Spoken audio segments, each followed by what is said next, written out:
بسم اللہ الرحمن الرحیم۔ اسحاق بن عبداللہ بن ابی طلحہ سے حضرت انس رضی اللہ عنہ نے فرمایا کہ نبی کریم صلی اللہ علیہ وسلم نے میری ماں ام سلیم کے گھر نماز پڑھائی۔ میں اور یتیم مل کر آپ صلی اللہ علیہ وسلم کے پیچھے کھڑے ہوئے اور ام سلیم رضی اللہ عنہا ہمارے پیچھے تھیں۔ صحیح بخاری حدیث نمبر 871۔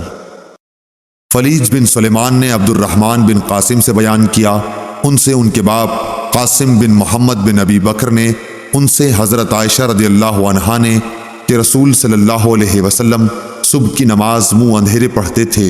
مسلمانوں کی عورتیں جب نماز پڑھ کر واپس ہوتیں تو اندھیرے کی وجہ سے پہچان نہ ہوتی یا وہ ایک دوسرے کو نہ پہچان سکتیں۔ صحیح بخاری حدیث نمبر 872۔ یزید بن زری نے بیان کیا، ان سے زہری نے، ان سے سالم بن عبداللہ بن عمر نے، ان سے ان کے باپ نے، انہوں نے نبی کریم صلی اللہ علیہ وسلم سے روایت کی ہے کہ آپ نے فرمایا کہ جب تم میں سے کسی کی بیوی نماز پڑھنے کے لیے مسجد میں آنے کی اس سے اجازت مانگے تو شوہر کو چاہیے کہ اس کو نہ روکے۔ صحیح بخاری حدیث نمبر 873۔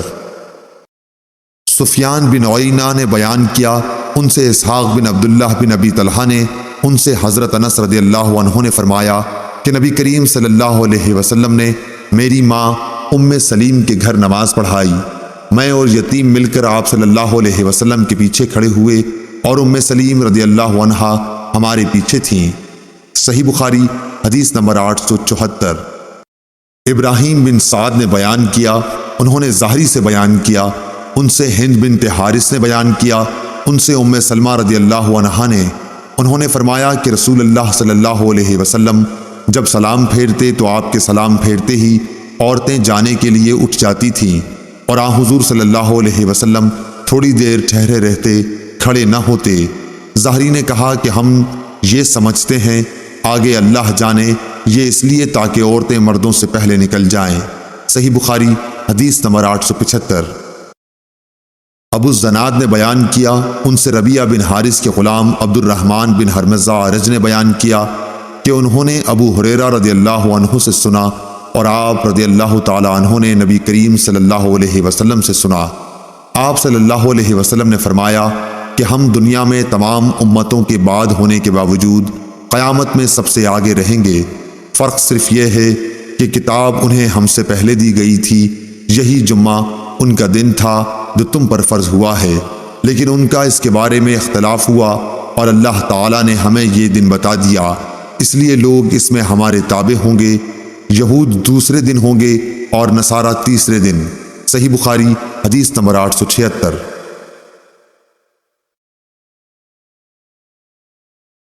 عبداللہ بن یوسف تنیسی نے بیان کیا، انہوں نے کہا کہ ہمیں امام مالک نے نافع سے خبر دی اور ان کو حضرت عبداللہ بن عمر رضی اللہ عنہ نے کہ رسول اللہ صلی اللہ علیہ وسلم نے فرمایا کہ تم میں سے جب کوئی شخص جمعے کی نماز کے لیے آنا چاہے تو اسے غسل کر لینا چاہیے۔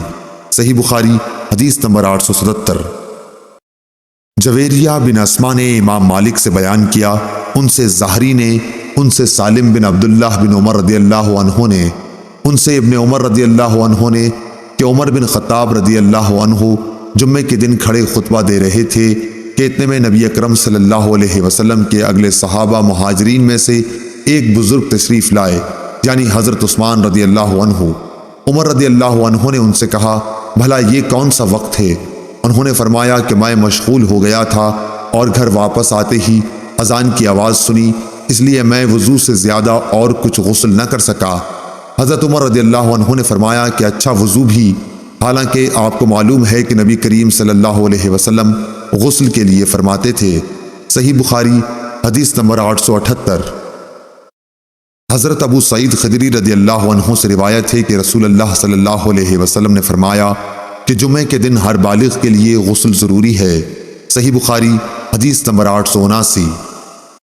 حرمی بن عمارہ نے خبر دی، انہوں نے کہا کہ ہم سے شعبہ بن حجاج نے ابو بکر بن منقدر سے بیان کیا، انہوں نے کہا کہ مجھ سے عمرو بن سلیم انصاری نے بیان کیا، انہوں نے کہا کہ میں گواہ ہوں کہ ابو سعید خدری رضی اللہ عنہ نے فرمایا تھا کہ میں گواہ ہوں کہ رسول اللہ صلی اللہ علیہ وسلم نے فرمایا کہ جمعے کے دن ہر جوان پر غسل مسواک اور خوشبو لگانا اگر میسر ہو ضروری ہے۔ عمرو بن سلیم نے کہا کہ غسل کے متعلق تو میں گواہی دیتا ہوں کہ وہ واجب ہے، لیکن مسواک اور خوشبو کا علم اللہ تعالیٰ کو زیادہ ہے کہ وہ بھی واجب ہیں یا نہیں، لیکن حدیث میں اسی طرح ہے۔ صحیح بخاری حدیث نمبر 880۔